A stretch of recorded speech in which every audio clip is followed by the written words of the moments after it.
Marlène, Marco et Jean-Claude sommes très heureux de te retrouver. Oh, plus que jamais, nous sommes dans la joie, car Dieu nous permet de t'accompagner dans la compréhension de la parole. Le thème du jour est ce que tu bénis. Nous allons dans 1 Chronique 17, verset 27. 1 Chronique 17, verset 27. Tu cherches déjà cette référence.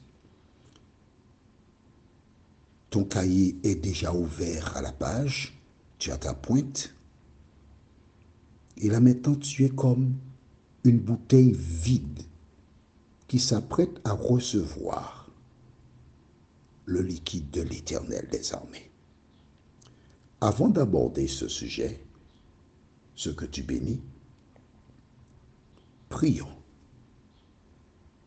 Notre Seigneur et notre Dieu, nous voici encore en ta présence, afin d'élever le Prince, le Créateur, Jésus de Nazareth. Alors que nous prenons le temps pour lire la parole, cet esprit, merci d'éclairer tes enfants. Merci de nous accompagner. Merci de nous faire du bien. Nous t'avons prié au nom de Jésus pour ta gloire éternelle. Amen. Rappelle-toi, nous avons vu précédemment un thème fort intéressant. Dieu béni. À la création, nous avons vu, et nous allons relire dans Genèse 1, les versets 21 et 22. Dieu cria les grands poissons et tous les animaux vivants qui se meuvent, et que les eaux produisirent en abondance selon leur espèce. Il cria aussi tout oiseau ailé selon son espèce. Dieu vit que cela était bon. Dieu les bénit en disant, soyez féconds, multipliez et remplissez les eaux des mers, et que les oiseaux multiplient sur la terre. Ok? La première bénédiction fut donnée à qui? Aux animaux. Tu as bien vu verset 21? D'accord? Et début du verset 22, Dieu les bénit. Et nous avons largement vu ce que cela veut dire, être béni. Deuxième bénédiction, toujours au même chapitre. Et nous lisons les versets 27 et suivants. Dieu créa l'homme à son image, il le créa à l'image de Dieu. Il créa l'homme et la femme.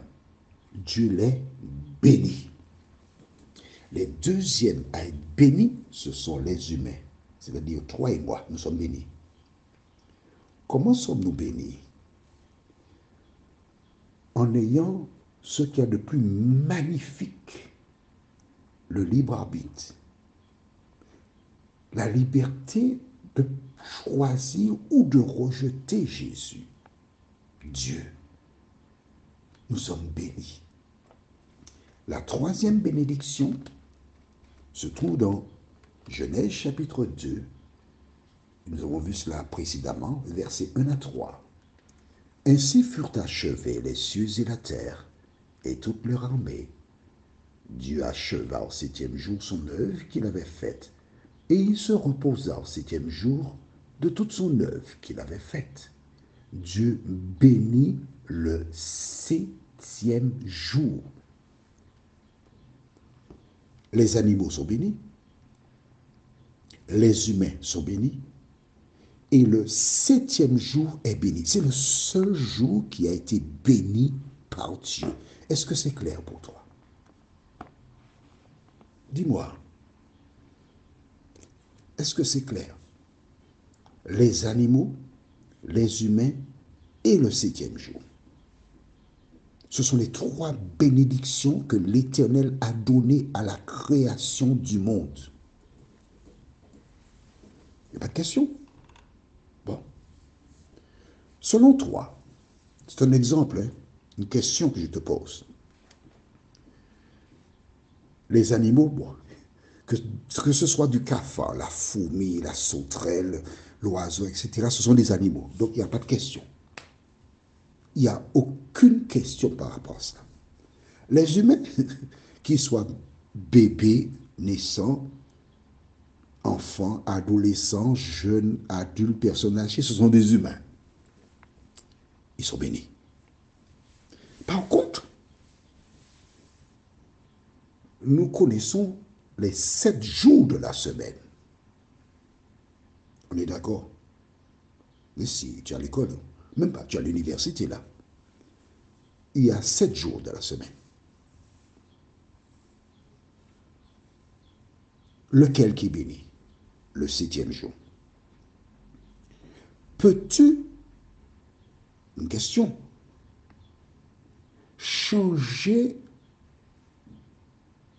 la bénédiction qui a été donnée au 7e jour pour le premier jour de la semaine? Tu ne peux pas faire ça, non? Mais non. Parce que celui qui bénit, c'est Dieu. Et il a désigné le 7e jour comme jour qui est béni. Certaines personnes peuvent être tentées de prendre n'importe quel jour de la semaine et le déclarer béni. Mais est-ce que c'est possible? Allons au livre de 1 Chronique chapitre 17, le verset 27. En fait, c'est la référence du jour. 1 Chronique 17, verset 27. Tandis que tu cherches cette référence, je voudrais te dire à nouveau que je ne fais aucune propagande pour une communauté religieuse. Je ne fais pas cela. Je présente que la vérité. Si tu me poses la question,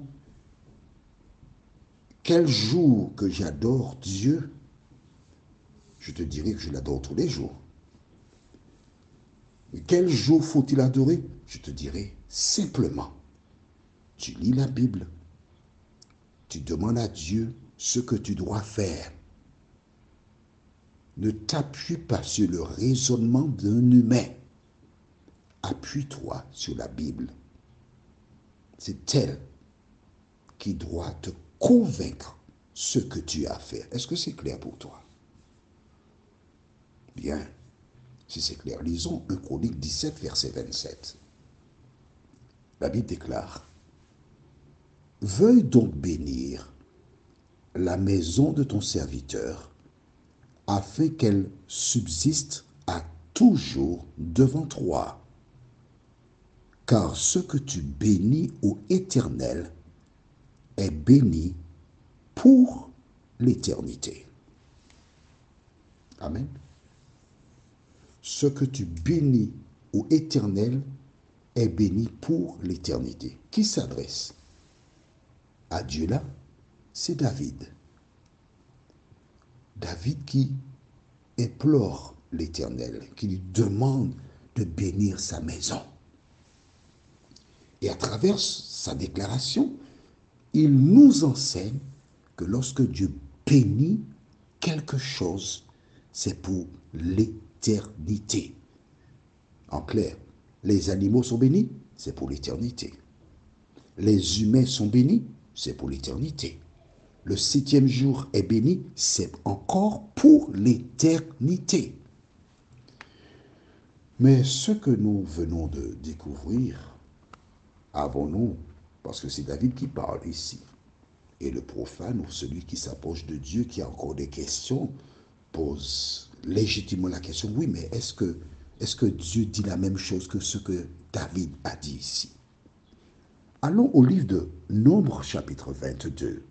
Tu comprends pourquoi il faut avoir un cahier pour prendre des notes chaque fois que nous faisons une étude? Pour que tu retiennes l'essentiel. D'accord? Nombre 22. Et nous lirons les versets 6 et suivants. Pourquoi? Parce qu'il y a de nouvelles personnes qui viennent de découvrir cet audio. Il faut qu'elles comprennent. Nombre 22, nous lisons à partir du verset 6. C'est le roi Balak qui envoie des dignitaires vers Balaam, un devin, pour que ce dernier vienne maudire un peuple qui est sorti d'Égypte. Lisons. Bon, on va lire à partir du verset 5. Il envoya des messagers auprès de Balaam, fils de Béhor, à Pétor sur le fleuve, dans le pays des fils de son peuple, afin de l'appeler et de lui dire, voici un peuple est sorti d'Égypte.